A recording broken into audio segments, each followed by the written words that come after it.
నమస్కారం ETV news కు స్వాగతం. ముందుగా ప్రధానాంశాలు.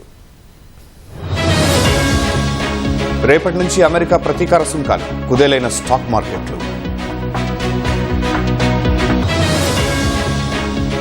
రేపు లోక్సభలో వక్ఫ్ బిల్లుపై చర్చ. పార్టీ ఎంపీలకు బీజేపీ కాంగ్రెస్ విప్ జారీ. మార్చిలో 1,96,000 కోట్ల జీఎస్టీ వసూలు. గత ఏడాదితో పోలిస్తే 9.9% వృద్ధి. ఏనుగు డ్రాగన్ నృత్యంలా ఉండాలి. భారత్ చైనా బంధంపై జిన్పింగ్ వ్యాఖ్యలు. అంతరిక్షం నుంచి భారత్ అత్యద్భుతం కొనియాడిన సునీత విలియమ్స్.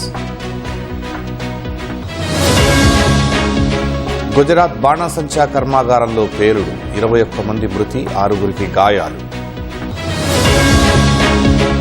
మయన్మార్లో ఎటు చూసిన మృత్యుఘోష. 2,700 దాటిన భూకంప మృతుల సంఖ్య. తైవాన్ను మళ్లీ చుట్టుముట్టిన చైనా, రెచ్చగొట్టేలా యుద్ధ విన్యాసాలు.